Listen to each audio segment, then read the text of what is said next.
everyone, and welcome to Wisdom Dojo. Today we're going to be reading Cinderella. I hope you enjoy. Once upon a time, a girl named Cinderella lived with her stepmother and two stepsisters. Cinderella had to work hard while the others slept well into the day. It was Cinderella who had to wake up each morning when it was still dark and cold to start the fire. It was Cinderella who cooked the meals. It was Cinderella who kept the fire going. The poor girl could not stay clean from all the ashes and cinders by the fire. "What a mess you are!" her two stepsisters laughed, and that is why they called her Cinderella. One day, big news came to town. It was time for the prince to find a bride. The king and queen were going to have a dance. All of the young ladies in the land were invited to come to the dance. They were wild with joy. They would wear their most beautiful gowns and fix their hair extra nice. Maybe the prince would like them. At Cinderella's house, she now had extra work to do. She had to sew 2 brand new gowns for her stepsisters and 1 for her stepmother. "Faster!" shouted one stepsister. "You call that a dress?" screamed the other. "Oh dear," said Cinderella. "When can I?" Oh, the stepmother marched into the room. "When can you what?" "Well," said the girl, "when will I have time to make my own dress for the ball?" "You?" yelled the stepmother. "Who said you were going to the ball?" "What a laugh!" said one stepsister. "A mess like that?" They pointed at Cinderella and laughed. Cinderella said to herself, "Maybe they see a mess when they look at me, but I am not a mess, and if I could, I would go to the ball." Soon it was time for the stepmother and stepsisters to leave for the big party. A fine carriage came to the door. The stepmother and stepsisters hopped inside and they were off. "Goodbye," called Cinderella. "Have a good time." But her stepmother and stepsisters did not turn around. "Ah," said Cinderella sadly. The carriage rode down the streets. She said aloud, "I wish I could go to the ball too." Then, poof! All of a sudden, in front of her was a fairy. "Hello, dear. You called?" "Did I?" said Cinderella. "Who are you?" "Why, your fairy godmother, of course. I know your wish, and I have come to grant it." "But," said Cinderella, "my wish is impossible." "Excuse me," said the fairy godmother in a huff. "Did I not just show up out of thin air?" "Yes," said Cinderella. "Then let me be the one to say what is possible or not."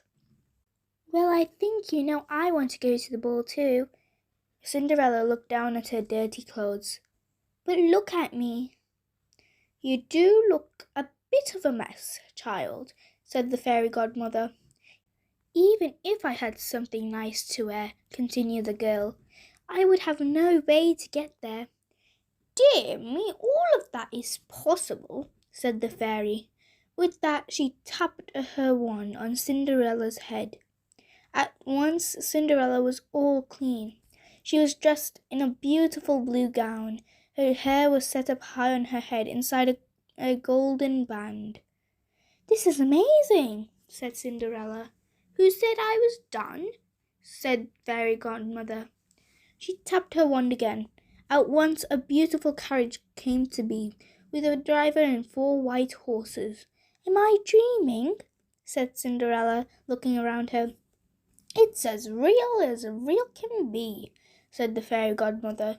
"But there is one thing you must know." "What is that?" Cinderella asked. "All of this lasts only to midnight. Tonight, at the stroke of midnight, it will all be over. Everything will go back to how it was before." "Then I must be sure to leave the ball before midnight," said Cinderella. "Good idea," said the fairy godmother. She stepped back. "My work is done." With that, the fairy godmother was gone. "Cinderella, looked around. Did that even happen? But there she stood in a fine gown, with a golden band in her hair, and there were her driver and 4 horses waiting for her. "Coming," called the driver. She stepped into the carriage, and they sped off. At the ball, the prince was despondent. "Why do you have that sad look on your face?" the queen said to her son. "Look around you. You could not ask for finer maidens than these." "I know, mother." Yet something was wrong. He had met many of these young women, yet after he said hello to each one, he could find nothing more to say. "Look!" Someone pointed to the door. "Who's that?" All heads turned. Who is that lovely maiden stepping down the stairs? She held her head tall and looked as if she belonged, but no one knew her. "There is something about that young lady," said the prince to himself. "I will ask her to dance." And he walked over to Cinderella. "Have we met?" said the prince. "I don't think so, but I am pleased to meet you now," said Cinderella with a bow. "Yet I feel as if I know you," said the prince. "Of course, that is impossible." "Many things are possible," said Cinderella, "if you wish them to be true." "Do you really believe that?" said the prince. Cinderella smiled. "Yes, I do." The prince felt a leap in his heart. He and Cinderella danced, and when the song was over, they danced again, and they danced again, and yet again. Soon the other maidens at the ball grew jealous. "Why is he dancing all the time with her? How rude," they said. But all the prince could see was Cinderella. They laughed and talked, and then they danced some more. In fact, they danced for so long that Cinderella did not see the clock. "Dong," said the clock. Cinderella looked up. "Dong," went the clock again. She looked up again. "Oh my," she cried out, "it is almost midnight." "Dong," rang the clock. "Why does that matter?" said the prince. "Dong," called the clock. "I must go," said Cinderella. "Dong," went the clock. "But we just met," said the prince. "Why leave now?" "Dong," rang the clock.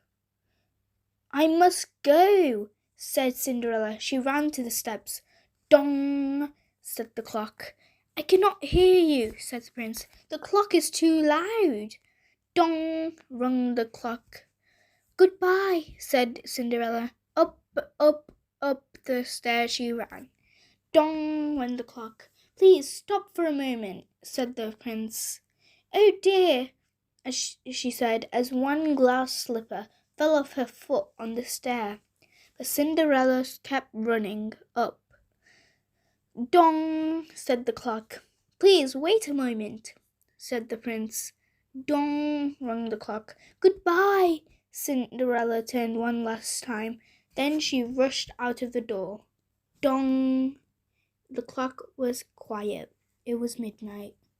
"Wait," called the prince. He picked up the glass slipper and rushed out the door. He looked around but could not see her blue dress anywhere. "This is all I have left of her," he said, looking down at the glass slipper. He saw it was made in a special way to fit a foot like no other. "Somewhere there is another glass slipper," he said, "and when I find it I will find her too, and then I will ask her to be my bride." From hut to hut, from house to house went the prince. One young woman after another tried to fit her foot inside the glass slipper, but none could fit. He asked if they had the other glass slipper, but none did, and so the prince moved on. At last the prince came to Cinderella's house. "He is coming!" shrieked one stepsister as she looked out the window. "He's at the door!" screamed the other stepsister. "Quick!" yelled the stepmother. "Get ready!" One of you must fit your foot in that slipper, no matter what. The prince knocked. The stepmother flew open the door. Come in, she said. I have two lovely daughters for you to see. The first stepsister tried to place her foot in the glass slipper. She tried hard, but her foot would not fit. The second stepsister tried to fit her foot inside. She tried and tried with all her might too, but no, it did not fit. Neither of them had the other glass slipper. Are there no other young women in the house? Said the prince. None, said the stepmother. Then I will go, said the prince. Maybe there is one more, said Cinderella, stepping into the room. I thought you said there were no other young women here, said the prince. None who matter, said the stepmother in a hiss. Come here, said the prince. Cinderella stepped up to him. The prince got on one knee and tried the glass slipper on the foot. It fit perfectly. Then from her pocket, Cinderella took out something. It was the other glass slipper. I knew it, he cried. You are the one. What? Shouted one stepsister. Not her, screamed the other. This cannot be, yelled the stepmother, but it was too late. The prince looked into her eyes. He knew that Cinderella was the one. He did not see the cinders in her hair or the ashes on her face. I have found you, he said. And I have found you, said Cinderella. And so Cinderella and the prince were married, and they lived happily ever after. Well, that was an interesting story. Always remember, kids, never give up on your hopes or dreams. Please like, share, and subscribe. And if you like this video, click on the notification bell for more. Bye!